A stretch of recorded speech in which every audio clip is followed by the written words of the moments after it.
nawajulisha kwamba kesho tarehe 23 katika bandari ya Mwanza South, Mheshimiwa Dr. Mwigulu Lameck Nchemba, Waziri Mkuu wa Jamhuri ya Muungano wa Tanzania, atazindua rasmi kuanza kwa huduma za safari ya meli hiyo. Ndugu wanahabari, meli ya MV New Mwanza ni meli kubwa kuliko zote katika Ziwa Victoria.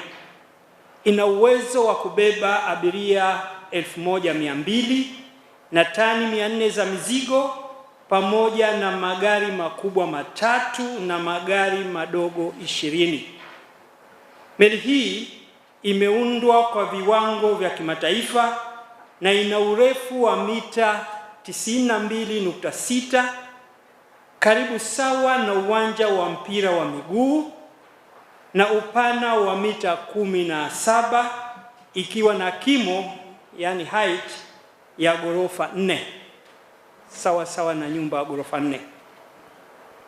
Ndugu wanahabari, mkataba wa ujenzi wa meli hii ulisainiwa kati ya kampuni ya meli Tanzania Tashiko, wakati huo ikijulikana kama kampuni ya huduma za meli za serikali, na mkandarasi anaitwa Gas Intake Company Limited, kwa kuungana na Gangnam Corporation zote za kutoka Korea Kusini, ikishirikiana na Suma JKT ya Tanzania pamoja na mtaalamu elekezi kampuni ya OSK Shiptech kutoka Denmark.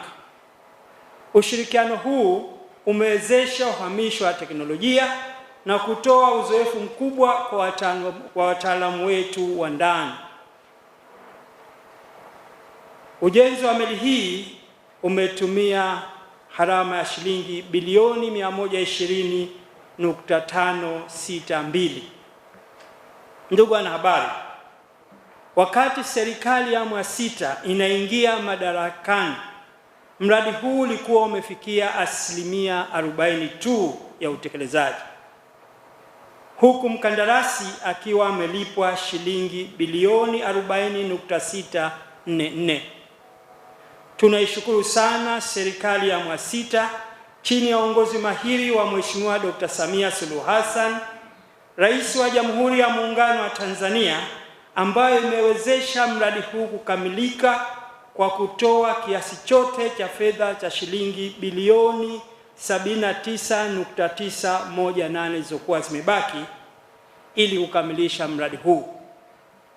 Ninapenda tena kutoa shukurani zangu za kipekee kwa Mheshimiwa Dr. Samia Suluhu Hassan, Rais wa Jamhuri ya Muungano wa Tanzania, kwa kuwezesha mradi huu kukamilika kwa asilimia 100. Ndugu wanahabari, baada ya kazi kubwa za ujenzi kukamilika, meli ya MV New Mwanza ilianza safari za majaribio kuanzia mwezi Machi mwaka jana.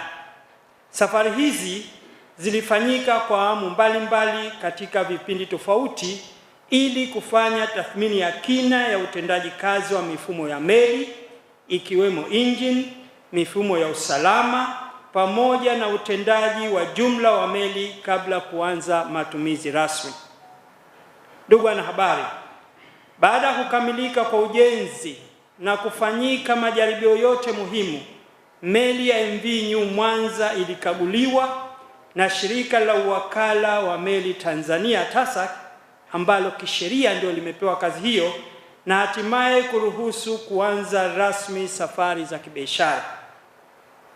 Aidha, hadi sasa meli ya MV New Mwanza tayari imefanya jumla ya safari 6 kati ya Mwanza na Bukoba kupitia Kemondo.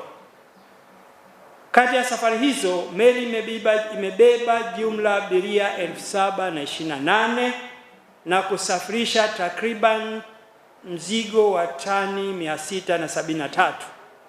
Hatua hii inayochangia kwa kiasi kubwa kuboresha usafiri na usafirishaji wa mizigo katika ukanda wa Ziwa Victoria. Kufanyika kwa safari hizo ni uthibitisho kamili wa kukamilika kwa ujenzi wa meli ya MV New Mwanza, na ipo katika ubora uliosanifiwa na ni salama kwa utoaji wa huduma safari wa abiria na mizigo majini. Kweli tutakuwa tunafanya safari kutoka Mwanza kwenda Bukoba kupitia Kemondo, lakini matarajio ni kwamba hii meli itakuwa inafanya pia safari kwenda Port Bell Uganda na Kisumu nchini Kenya. Kwa hiyo taratibu lini tutaanza hizo safari tutaambia, kwa sababu tuko kwenye hatua za mwisho kufanya makubaliano na wenzetu kule Kenya pamoja na Uganda, lakini safari zake zitakuwa kama safari ambazo meli MV Victoria sasa hivi inafanya ya kwenda Bukoba kupitia Kemondo na baadaye ndio tutatoa taarifa ya njia mpya. Bei pia tutawatangazia kwa sababu baada ya uzinduzi tutakuwa na taarifa zote muhimu zinazohusiana na bei. Zile bei tulizokuwa tunafanya mwanzo kwa safari hizi ambazo Mheshimiwa Waziri amezizungumza zilikuwa safari za majaribio, kwa hiyo hata bei zilikuwa sio rasmi. Kwa hiyo tutatangaza bei rasmi, hazitatofautiana sana na MV Victoria, kwa sababu tumechukua hiyo kwamba hii meli ni wa Tanzania. Kwa hiyo Watanzania wenye hali zote ni lazima waweze kuitumia. Kuhusu swala la jina, ni kweli jina letu sasa hivi linatambulika kama meli inaitwa MV New Mwanza. Hapa kwenye Ziwa Victoria tumesajili meli nyingine kwa kupitia Temesa, inaitwa MV Mwanza. Hamwezi kuwa na meli mbili zinaitwa zote MV Mwanza. Kwa hiyo moja imeitwa MV Mwanza, nyingine imeitwa MV New Mwanza. Kwa naomba hilo ndio liwe jina rasmi kuanzia sasa.